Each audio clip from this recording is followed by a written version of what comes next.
Good morning. I'm more beautiful than you. How does it feel to wake up to those words? What does that mean to you? I'm more beautiful than you. What kind of arrogant statement is that? What context do those words appear in our Torah? Amazing insight. It's fascinating. And Rabbi Merkur once posted about this, that the fuel for lust is jealousy. He brings a source for that. I thought that was very telling, very messages in there. Good morning, everyone. How does a real message in that? And you're going to see sources that just will drive you wild on this topic, because it's a really wild topic. Right. To mate with them. Okay, that's a very bohemian term. I don't know if that's the right word. Like behemoth. Behemoth. Bohemian. It's all related, I think, those words. Good morning.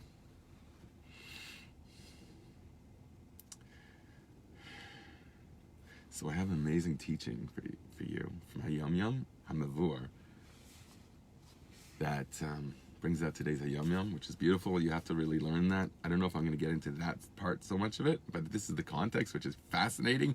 And you have a conversation between two holy people, father and son. You understand that relationships, they resonate at different levels. It's not so simple. A relationship is not unifaceted.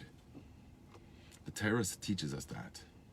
In fact, I would say that that's at the core of monotheistic belief.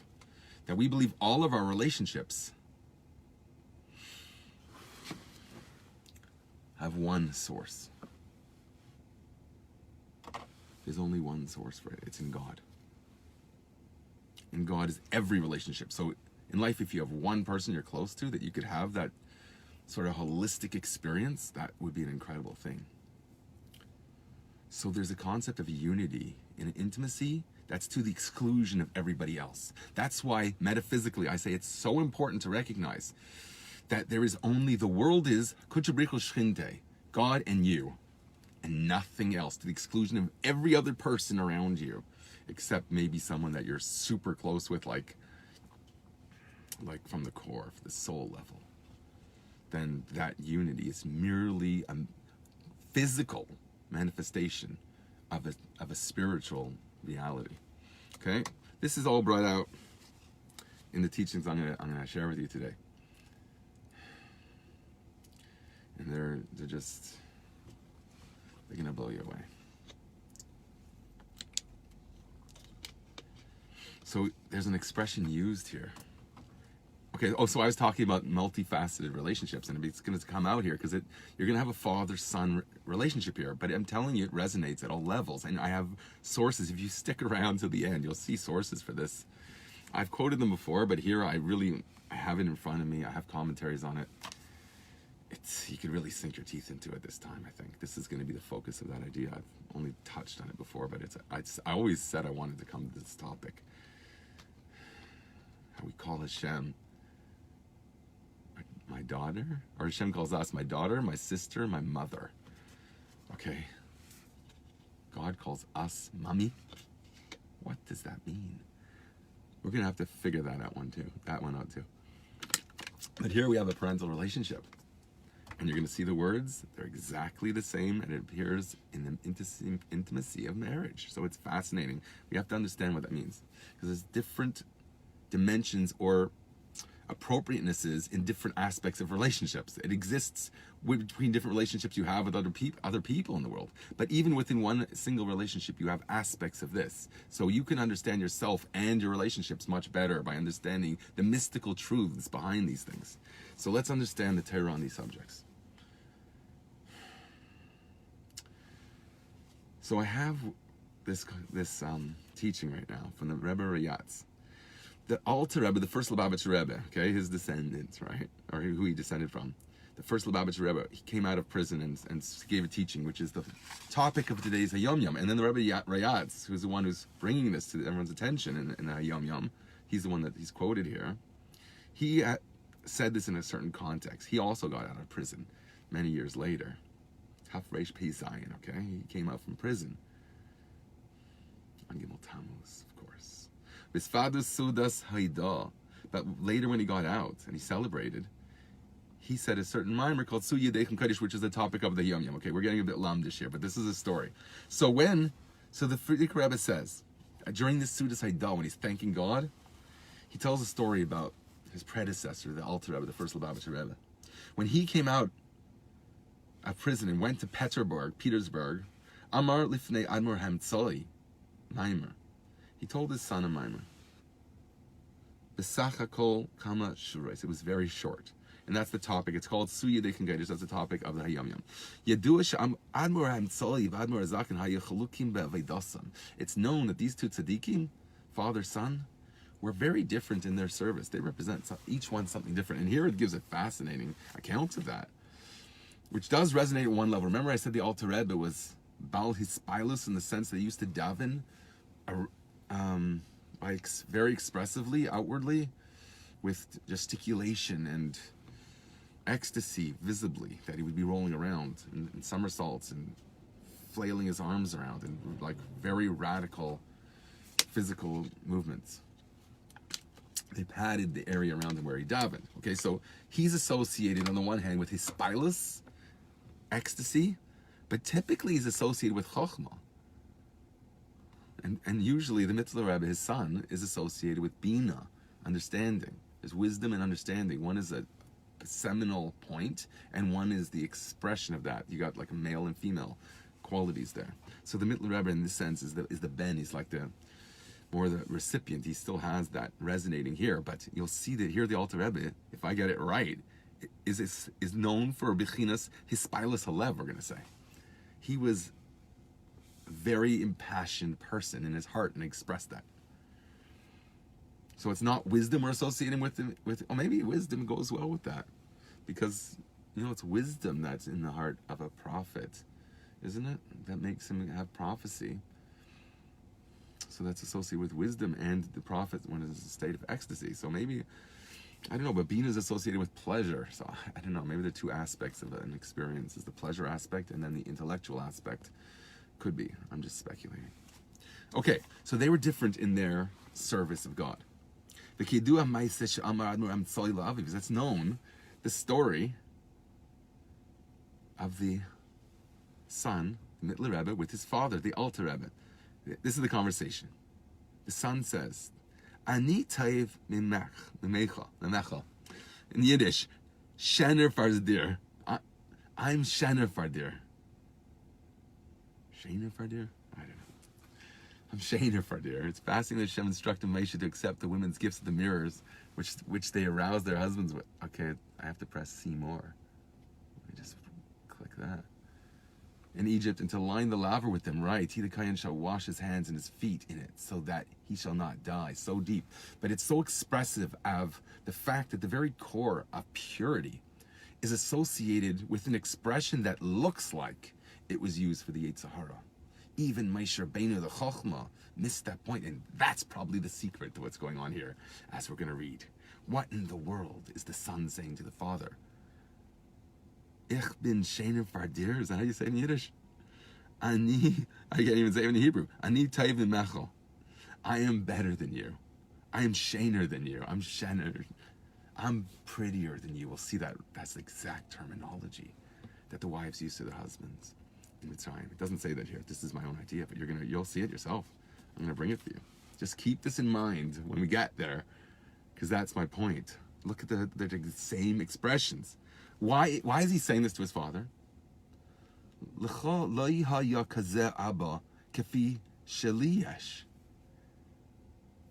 There is no father like the one I have. So since I have such a great father, I'm better than you. I'm prettier than you in a different context, as we'll see. I'm shener.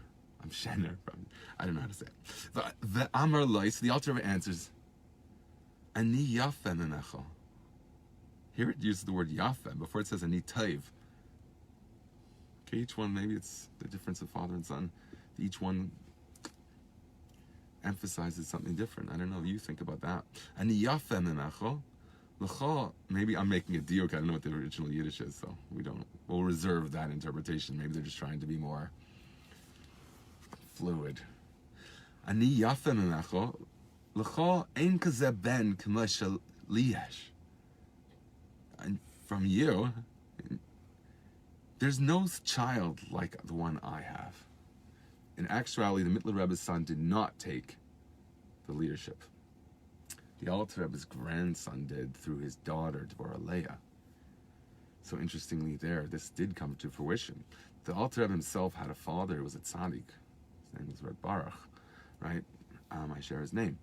So, interestingly here, it's not said in that way to denigrate his father, but it's just meant to be praising his father. You know, the son of the grandfather. Okay, that was a bit confusing perhaps. Good morning, everyone. Thanks for watching. So each one tells the other, I'm prettier than you. Okay, I'm saying it that way because that's what we're segueing into. But the idea is, I'm better than you. I have more smexy. Why would you tell somebody that? How could you say that to somebody? And what kind of ingratiation, is that a word? Endearment. What kind of endearment is that? Because that's the source of the endearment that made the Jewish people. That's the foundation of the Jewish people, and that's the foundation of the purity of the Jewish people. And I'm going to show you that there's a jealousy underlying this. There's a jealousy, which is usually a sickness. There's a flip side to the sickness. We're going to even see the negative side, I think, here. Right? In the Seta. The Seta expresses the negativity of jealousy. Well, it has both also. So look up the actual Hayam Yom. It's about elevating. Okay, so let me read a bit more, and then we'll jump into the sources I have, okay? I did post this too, though. The Mittler Rebbe was the mind. Remember I said before that the Alter Rebbe was the Chochmah? That's an aspect of the mind. Here we're saying in another way, which is very unusual, that the Mittler Rebbe represents the mind. The Harabi, the Alter Rebbe, he was about midas. Of course, how do you have your heart enabled to be mispoiled? It's through a process, an intellectual process. So maybe there's some way to resolve this glaring contradiction if you've learned other chassidus about these two. And then we make a chronological distinction here. This was before he was released from prison. He went through a transformation. People have to undergo transformation. Even tzaddikim have to undergo transformations. It's a healthy process. There was something very new about him after he came out of jail. He got a go-ahead that his mission to teach Torah en masse, the intimate secrets of the Torah, to express that publicly, he got a go-ahead, a green light, and he became a different person. So in life, there are signs. When you're succeeding in your message, God is blessing your leadership. That is the litmus test. I've talked about this a week or two ago. The very fact that your message is being miskabel, that people are, you say it with enough passion to make disciples, okay? Remember we taught that a few days ago, last week? It's all about fire. I wrote about that in my editorial I posted. That's what the Rebbe teaches. It's all about fire. You don't like it? Be a very reserved, conservative person and be miserable. I've read the only permitted jealousy. The only holy jealousy is jealousy of the spiritual achievements. Right, that's what we learned about Rachel and Leah. Rachel said she must be better than me because she managed to have a productive relationship, whereas I could not, Rachel feels. And we learn, Rashi teaches us this from that. Maybe this is because jealousy inspires one to progress further, to reach further than one's current level. Okay, maybe at some level that is an effect of it. I don't think that's what at the core of it, what drives it. I think the intimacy here through jealousy is a way to reach out to the other person. It's showing care for the other person by saying, what you love is very precious, and I'm smexy enough to tell you that. In what sense when you tell someone how great you are, what does that mean? It means how other people view you. You bring an other into the equation, there's a jealousy. But what is the ultimate other? What is the effect of that? The husband hears from that message, you are precious. I have sources for this even, okay? But think about it, just psychologically.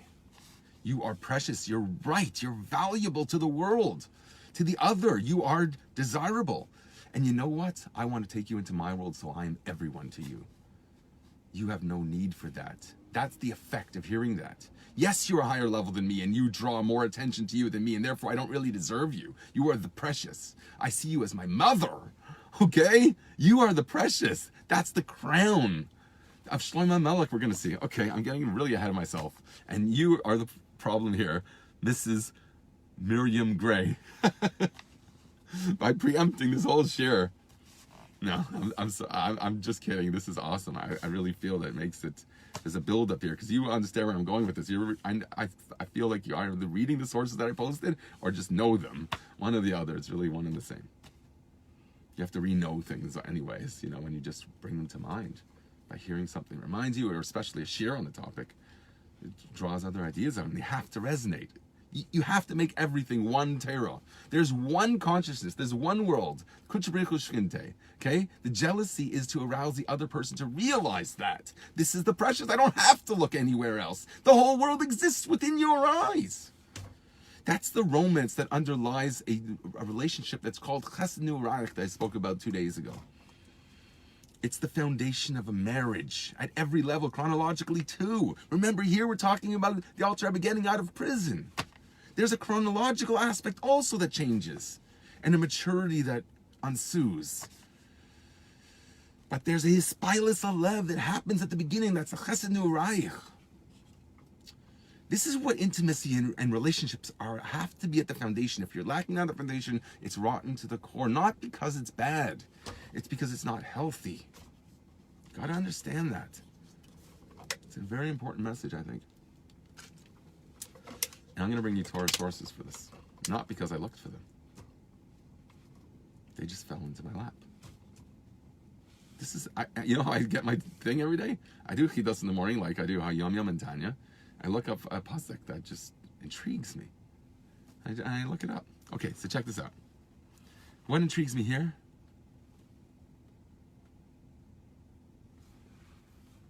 Okay, so let me just finish the thought a little bit, very brief. The Hayom Yom idea, it's basically elevating the midas.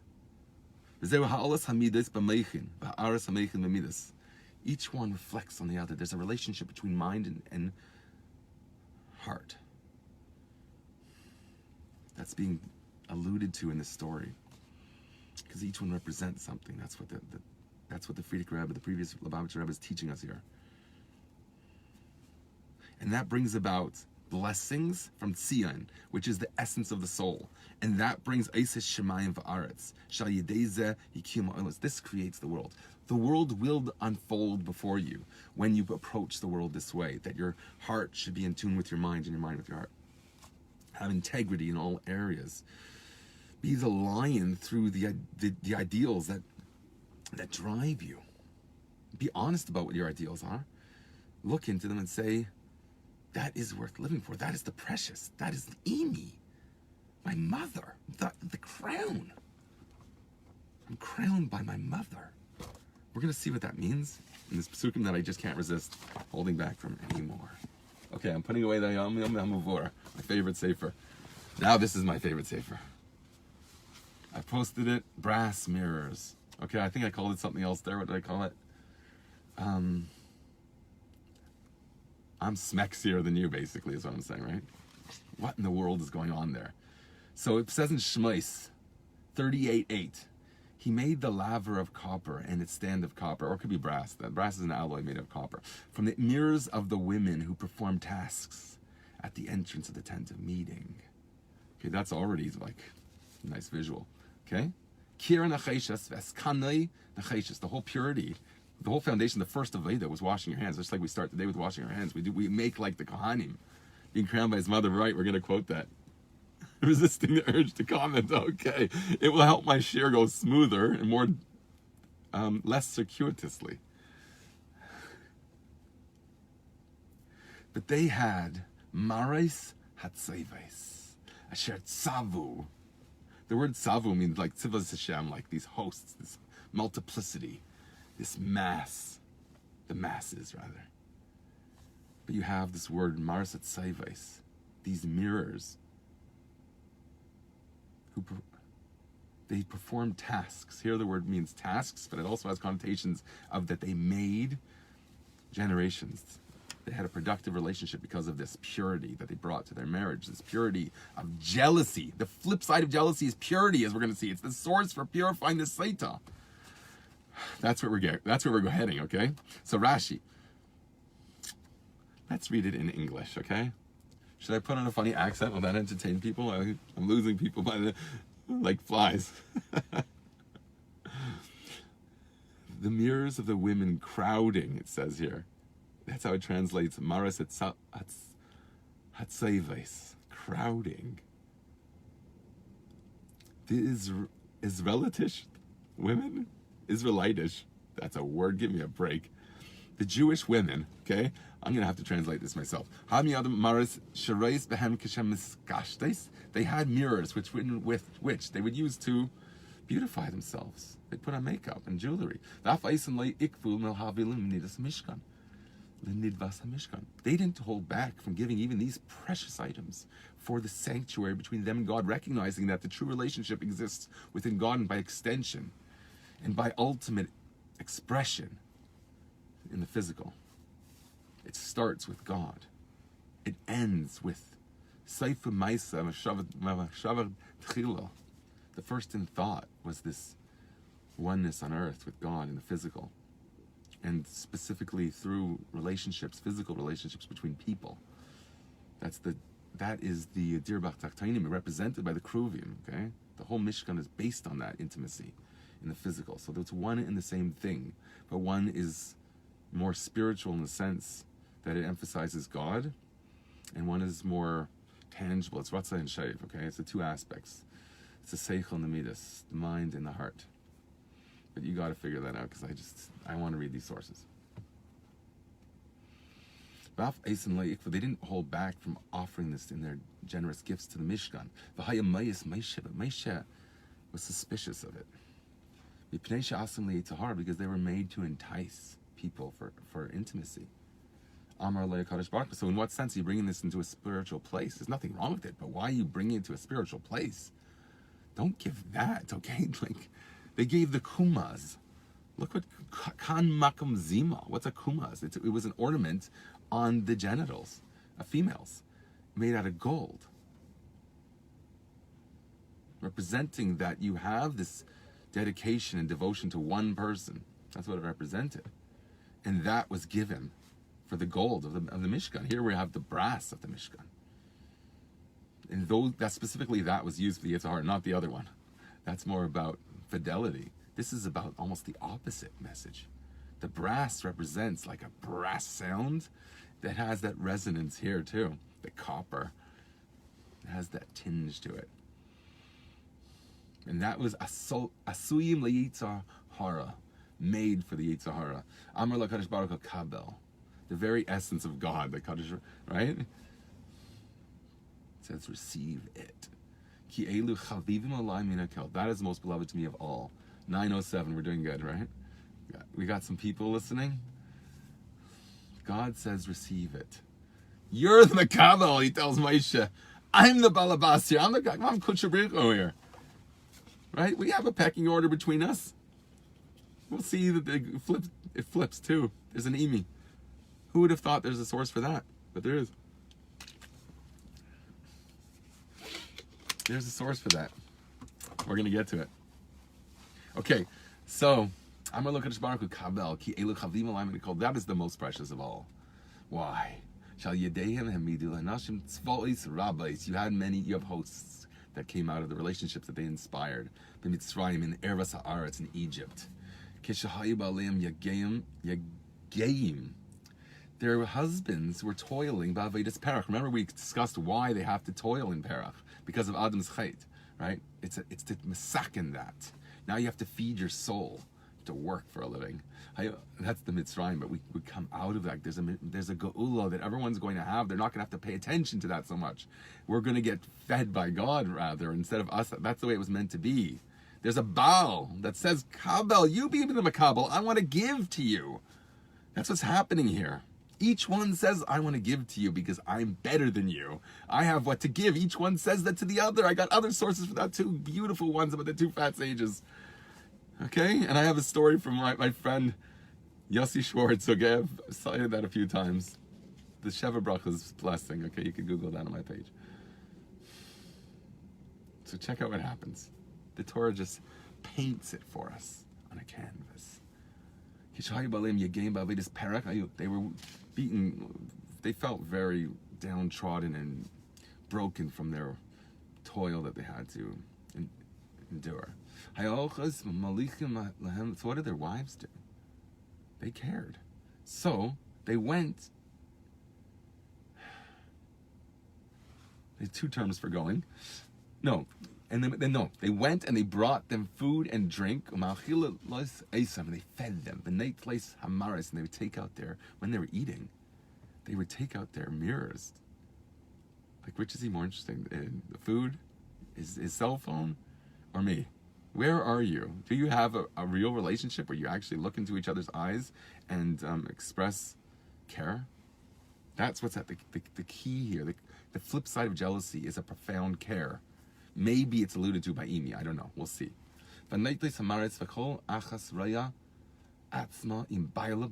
Each would point both of them in the frame of the camera. It wouldn't be a selfie. It was both of them. They were both in the picture. It wasn't two people living separate lives. They were together in the one frame. And entice him with words. Do you have a communicative relationship where you actually speak to each other and listen to each other? Because watch, they both listen to each other. But what's their message? They inspire jealousy. And I'm telling you, what's at the core of it is the recognition of the other, pointing to the other and say, look, I am besotten, if that's a word, by the other. Right? I am better than you. So that means I turn more heads than you. You're both beautiful, right? But I turn more heads than you. You don't really deserve me.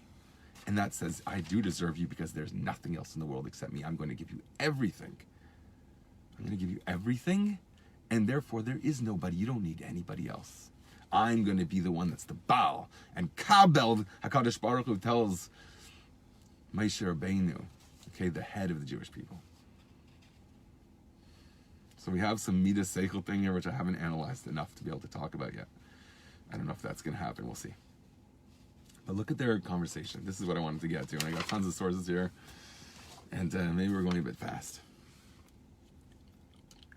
Are you with me? Faster or slower, right? How fast do you want the motorboat to travel when you're on? Are you one of those crazy people that would could flip over and go spinning out of control? That would be horrible. Don't be a daredevil. It's not worth it. Life is not a bungee jump. It's not. You have to have some seichel. Don't be a reactionary person that just jumps off and dangles about. Decisions in life are based on, they come from a place of seichel. Your midas are supposed to be directed by your seichel. Interesting here, the Mittler Rebbe. Okay, that is the seichel, yeah, right. So the Mittler Rebbe represents seichel, we say there in that context, is the one who initiates this conversation. So even though he's the feminine, the bina he usually represents, here he represents meichin, which is an aspect of, remember we says in the Nekeva to save of Gever, in the future that the Nekeva is going to be mashpia, in a sense. So there is this aspect here. There's a profound yin-yang happening here when the wife instigates this relationship, incites this relationship, entices this relationship. So the conversation is this: Leimar ani no'o mimcho. I am more beautiful than you. And their husbands would have lust, and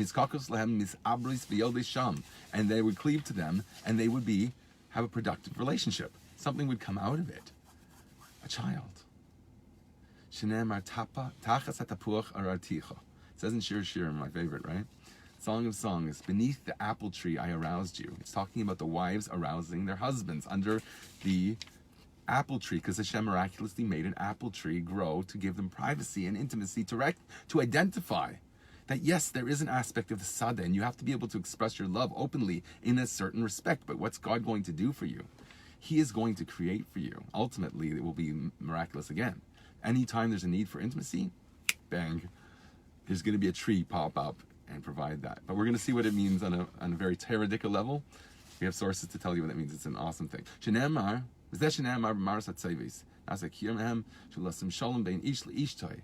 The kior, the wash basin in the holy temple, was made to make peace between husband and wife.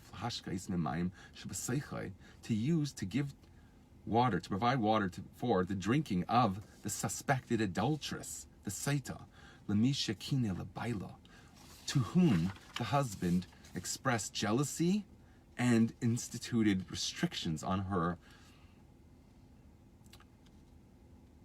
meanderings, where she goes. What do you call that? Her movements. He restricts her movements. He says, you can't go. You're not allowed to go alone anyways in private, in an inappropriate relationship. Only like in intimate relationships are you allowed to be in private with anyways. But he goes out of his way to express his jealousy about a certain individual. Okay, the second you bring in an individual, it could be the other. Here it's the other. Because that's what's happening on the flip side. When there's this productive relationship that produces the whole Jewish people and becomes the foundation. And that's the chesed neorayich, the youthful love, the first years, right? That's the foundation. So it has this connotation of jealousy because it says the word kine labaila.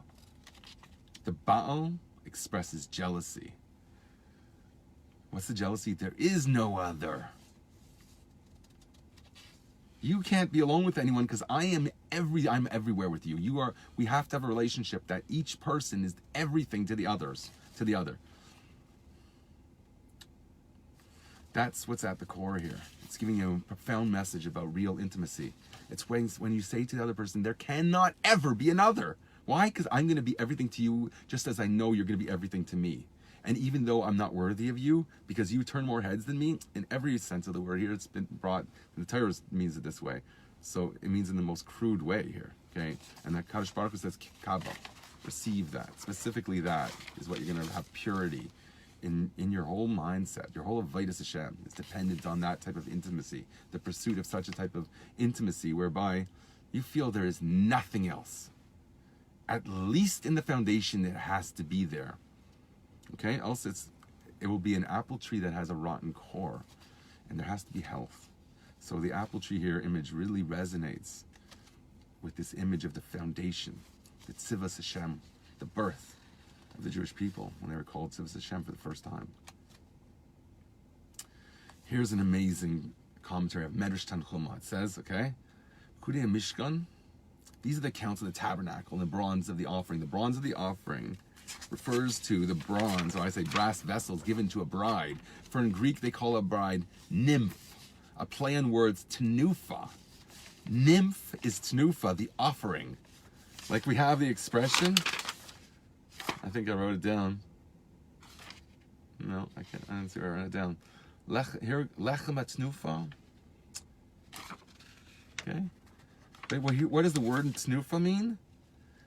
Bilshan Yavan Kairin Lakala Ninfe, or nymph in the way we say it, right? Ninfe, nymph. That's a bride. It's called a nymph. So at the foundation of a relationship is about sort of, okay, you could fill in the blank what that means. So the Jewish people were involved with physical toil, Gazer and Pare. Part of the creed, Shelo Yen Shenim B'Vatayim, that they shouldn't sleep in their homes. So that they wouldn't have productive relationships. They wouldn't be able to conceive. The Jewish people would wither away. Chas v'shalom. Amar Rabbi Shimon bar Chalafta Mahayub Nais Yisrael Isis. What did the daughters of the Jewish people? What did the Jewish women do? They had sushi miraculously provided for them. Right? They had brought wine. They went to the field where their husbands were. They went out of their own territory to go out to the field to their husbands. And in the office, they fed their husbands. As it says, all the aveda, the work. Often the word malacha or aveda is associated with intimacy, interestingly. It's a work, right? It's a foundation. It's a chesed no'araich. It starts as a type of selfish thing because you enjoy it, and then it becomes a work, right, afterwards. But on the foundation, that's the whole point. That's the kala. The foundation of that is nymph. You figure what that means. I'm just reading what it says here, okay? This is a medrash of my Torah. Then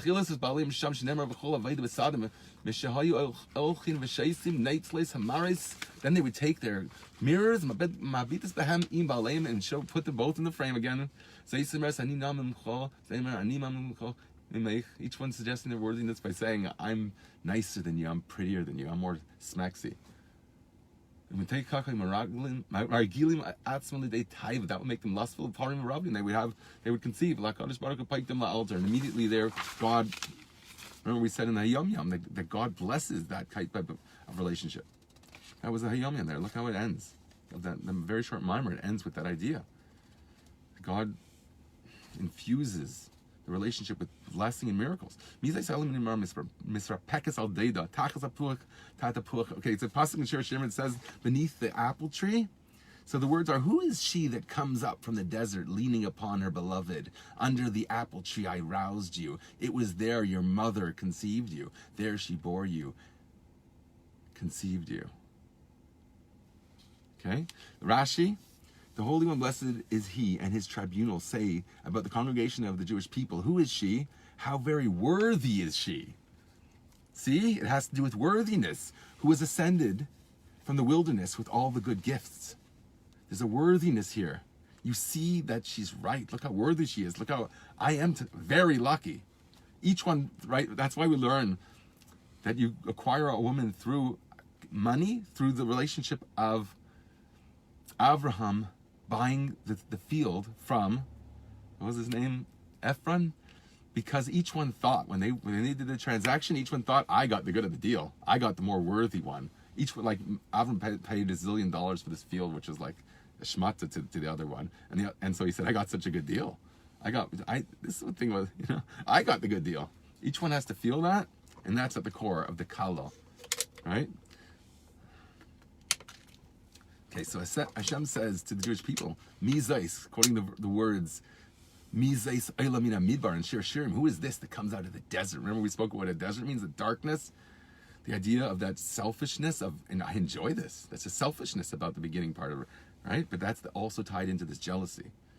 Zais Nis'alo Mina Midbar B'chol Matanas Tevis. All the good gifts they bring into this relationship. Sham Nis'al Sabamatan Teirah. These she became elevated at the giving of the Torah and cleaving to the divine presence of the Divuk Shechina. Interestingly, here it again talks about that there's an optics here. There's a presentation of the beloved to the world. Lakel, it says here. We've spoke about that, about the wall of fire around Yerushalayim. It's to protect from who? There's no who's going to be at that time. The third base of Mikdash is not going to be any enemies. These Gentile nations are going to be friendly.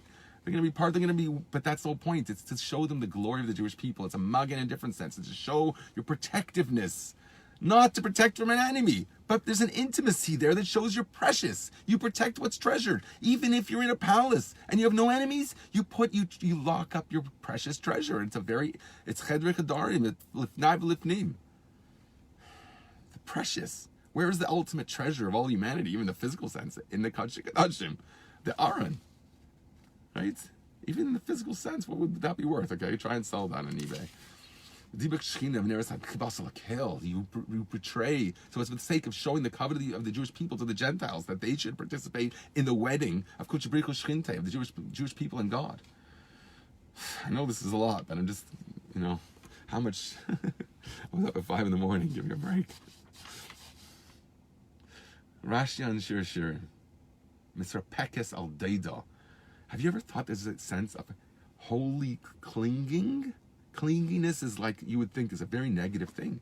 If you've ever been clung to, back person is vulnerable in a toxic way, you would think. But there's an aspect of this in Kedusha. And if you find such a person, I guarantee you that you'll see that there's a holy clinging, okay? Maybe it's in the first years of marriage, okay? Then you have to work to remember that. That's what we learned yesterday. It's a process of remembering that. That's the work. Okay, look up yesterday. Mischaberes al deida. What does it mean when misrapekes, clinging? Mischaberes is a companionship. That's the translation I have here. She is his companion and attached to him. The word repek, misrapekes al deida, her beloved, means an attachment. And it's specifically in public view. So, okay, you have to decide whether it's appropriate for you to hold hands in public. Yes, that's a practical thing. I don't know if it's appropriate or not. I'm not telling you one way or the other. I'm not the biggest lamdan on those halachas. I would say an environment where they denigrate the foundation of love and intimacy, something not healthy about that. That's my feeling. I don't know halakhic sources. I know that the old school is it's horrible, it's terrible. I've heard people I respect even talk like that, and okay, I don't think it's healthy, so I don't think they understand what people are. I think it takes tremendous wisdom to actually see what people are, and having the intellectual honesty to look inside and know who you are.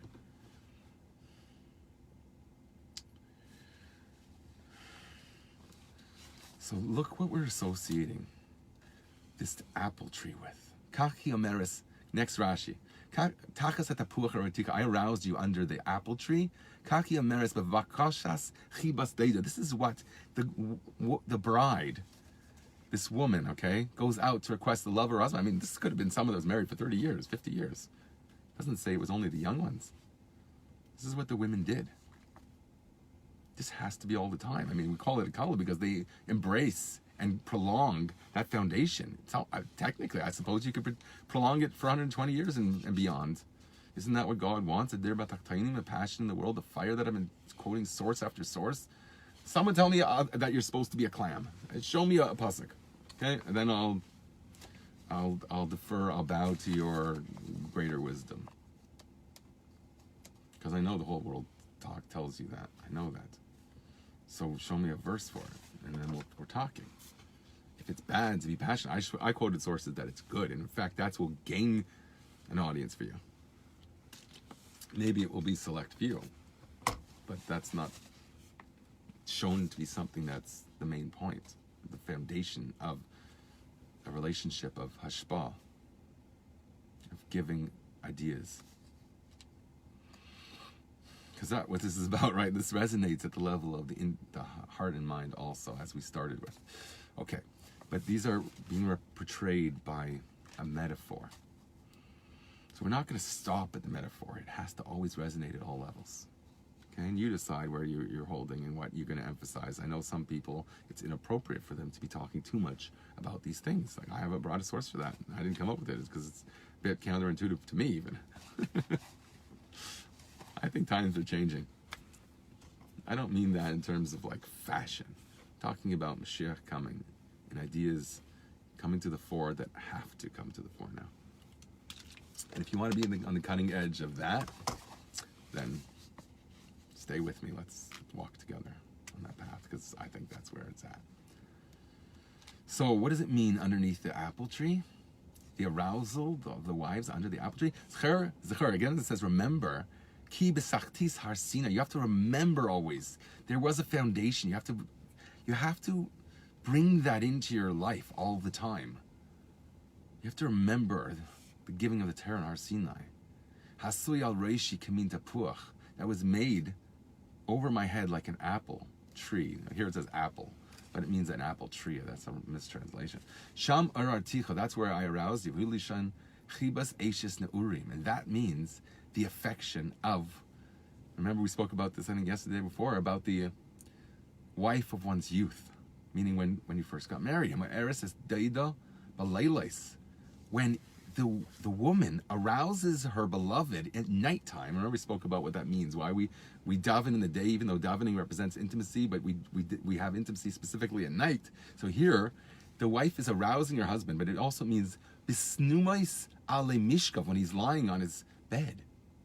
He's actually sleeping. Mechabaktai umeneshaktai. She embraces him and kisses him.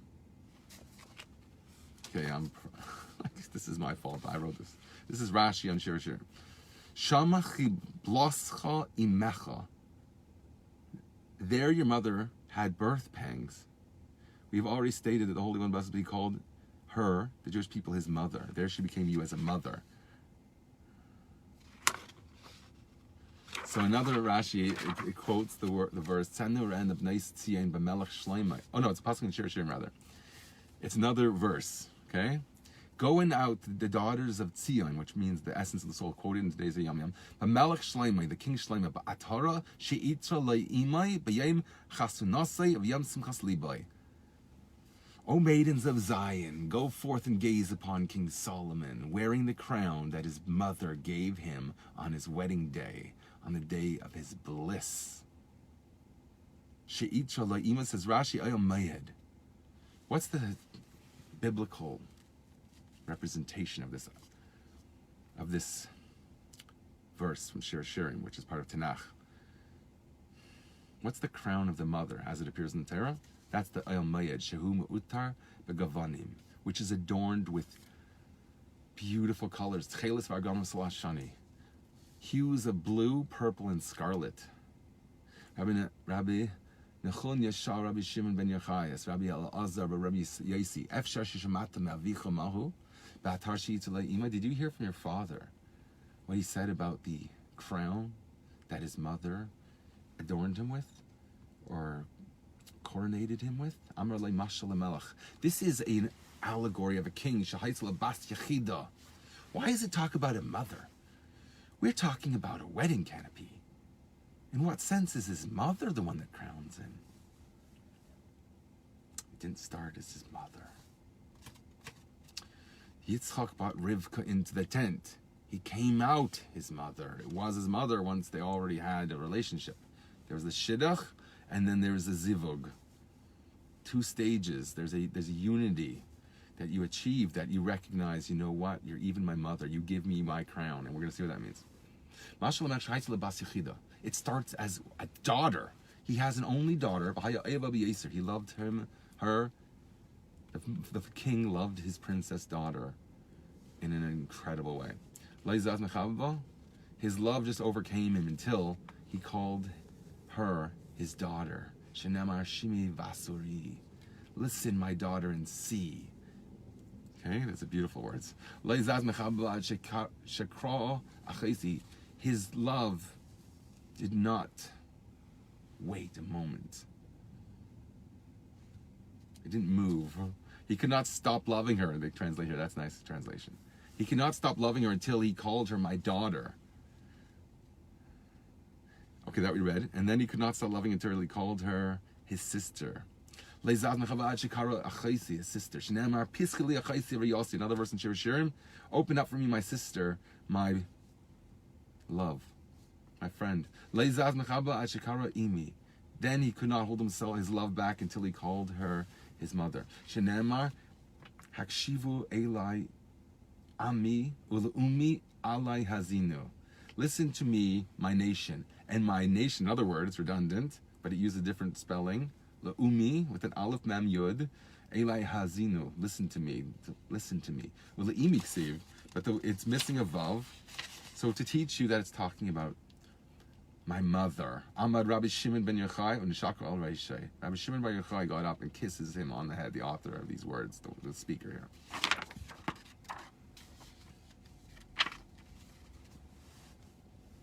So we have another source in Rashi. It says, when it says on the day of his wedding, that's talking about Matan Torah. She'atiru lahem lamelech v'kiblu ulai. When they crowned Hashem as king. But who did that? The daughter who became the sister who became the mother. Started as a love, a pure love, that turned into what became a very intimate love. Okay, like the word achaisi Chassidus brings out is related to an Alexandrian weave that bonds things that are parted. So it brings things into a unity where you can't tell the difference between the two parts. That's what sister represents here. Chaisi kala, that's the kala. But then it even goes further to be the very crown of the king of the Baal. And we say that there's two things. It says b'yayim chasu nasa in the verse, in David's wedding, and then it says b'yayim simchas liba, in the time of the joy of his heart. When is that? It says shmini miluim shnischanek b'yamishkan b'midbar. It's the dedication of the tabernacle in the wilderness, when they had the unity, where they had the kruvim, when they had the aron, when they had the Torah given with the luchos, when they had that intimate setting. Okay, that's the joy of his heart. That's the foundation. Okay. Interestingly, the order is reversed. First, it says, and let's just think about it for a second. It says the day of his wedding. I guess then you go into the Nisuyin, which is represented by the Mishkan. Okay, first happens the day of the wedding. Then the Simchas Liba, it comes after it. The joy of his heart happens after the betrothal. Remember, we're about to enter the era of Mashiach, where it's going to be the Nisuyin. We're waiting for the ultimate, the chuppah, the Mishkan, the intimate experience of being in a private, tachas hatapuach, beneath the apple tree, which is the Mishkan. That's a beautiful image. That's the home, the intimacy at the core of the home, the most personal, intimate part of the house, specifically, that's expressed most. So that becomes the ultimate expression. You have the Matan Torah, and then you have the Mishkan, the mitzvahs, the whole environment of Torah, where Torah becomes physical and interacting with things, appropriate relationships, and things like that. That's represented by your interaction with physical here and furniture, in this case in the Mishkan. But it also represents aspects of yourself and aspects of other people. It always resonates in both dimensions. Okay, so that was a nice long share, but it's still early. So I hope you're with me and you're living with this, and you take this all to heart, and you should be all blessed. It should be a source of blessing in your lives. I think this is a healthy mindset to have and a healthy approach to life. And I think these are the ultimate ideals that are unfolding now, in the times of Mashiach, that are just on the very threshold. And so look out and see this glorious view, as opposed to a very confined space. It's not you're walking into a confined space, you're going out to a glorious vista, because that vista is where we're heading right now. Have a great day.